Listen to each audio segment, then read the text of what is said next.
नमस्कार. गुरुर्ब्रह्मा गुरुर्विष्णू गुरुर्देव महेश्वरा. गुरु साक्षात परब्रह्म तस्मै श्री गुरुवे नमः. आज मी नित्यगुरुवाणीचं पान वाचत आहे. बरेच दिवस मध्ये गॅप पडली, मी हे टाकत नव्हते.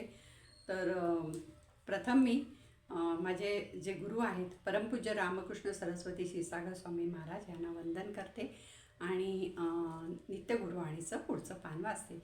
त्याआधी इदम न मम. हे बघा, आता ह्या पानामध्ये काय दिलेलं आहे की ईश्वराविषयी जी दिव्य शक्ती आहे त्याविषयी ह्या पानात दिलेलं आहे. आपण स्वतःचा विचार केला तर आपण कोण आहोत, कुठून आलो आहोत, कुठे जाणार आहोत हे काहीच समजत नाही. म्हणजे आपल्याला काही माहीत नसतं की आपण कोण आहे, कुठून आलो आहे, कुठे जाणार आहे. आपल्याला आयुष्यात पुढचं काहीही कळत नाही.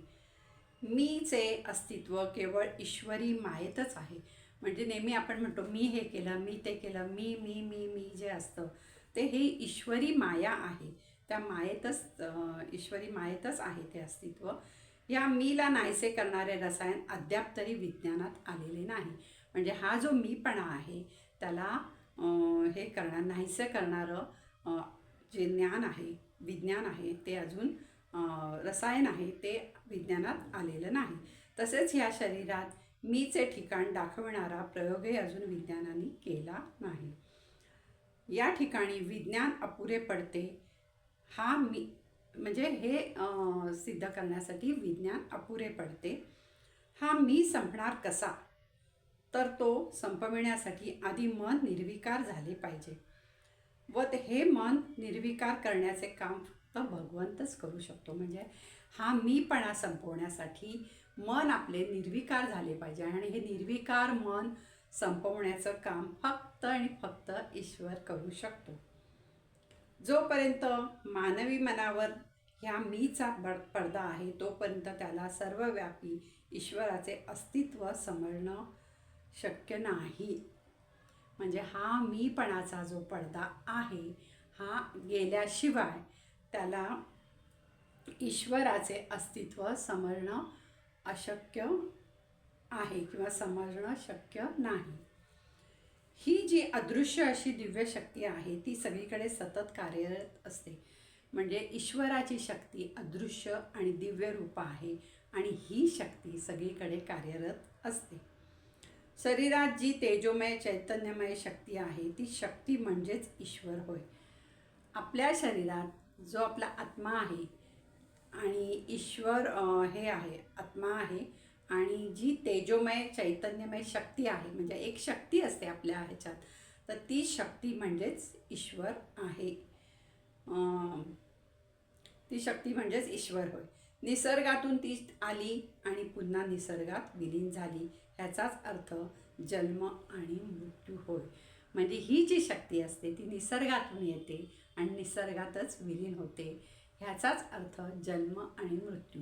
म्हणजे हे मागच्या कधीतरी मी नित्यगुरुवाणीमध्ये सांगितलेलं आहे की आपला जन्म होतो ते आपण पूर्वकर्मानुसार तो जन्म म्हणजे आपण ते सर्व कर्म जे काय असतात ते भोगण्यासाठी आलेलं असतो.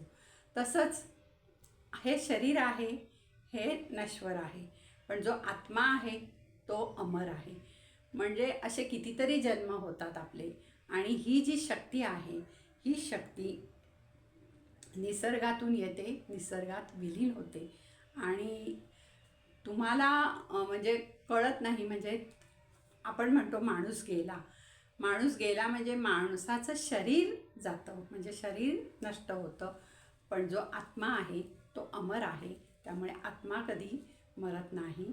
तो ह्या शरीरातनं निघून दुसऱ्या शरीरात जातो आणि जन्म घेतो परत आणि परत त्याचं आयुष्य सुरू होतं.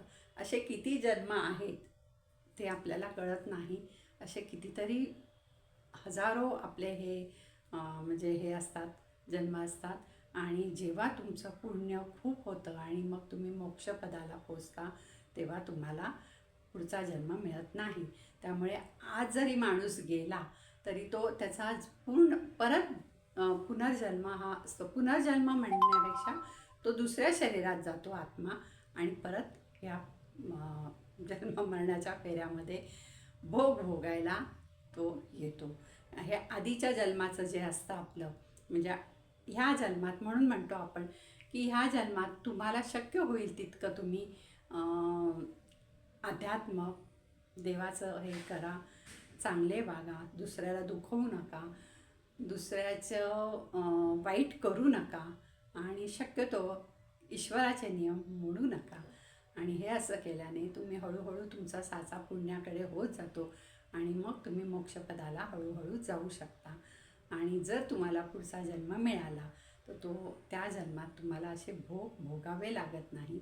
हे बघा, आता आधी जे काय आपण केलं आहे चुका ते आपल्याला माहीत नाही, पण ह्याच्या पुढे एकदा हे कळल्यावर आपण चांगलं वागलं पाहिजे, चांगलं बोललं पाहिजे, दुसऱ्याला मदत केली पाहिजे, दान केलं पाहिजे प्रत्येक गोष्टीत. अध्यात्मात म्हणजे तुम्हाला जर काही पुस्तकं असतील ती वाचून तुम्हाला समजेल की काय केलं पाहिजे.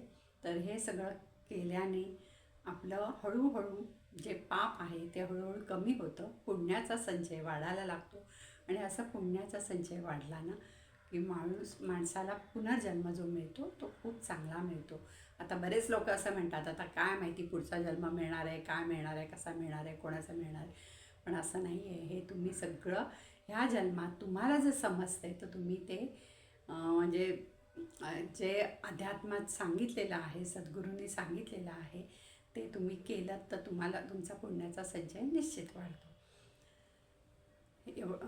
गुरुर्ब्रह्मा गुरुर्विष्णू गुरुदेव महेश्वरा, गुरु साक्षात परब्रह्म तस्मै श्री गुरुवे नमः. हे मी जे आज तुम्हाला सांगितलं ते मी माझ्या सद्गुरूंच्या चरणी अर्पण करते, दत्तगुरूंच्या चरणी अर्पण करते. आणि श्री रामकृष्ण गुरु माझे आई मजला ठाव द्यावा पायी, दिगंबरा दिगंबरा श्रीपाद वल्लभ दिगंबरा. मी दत्तगुरूंना आणि सद्गुरूंना नमस्कार वंदन करते.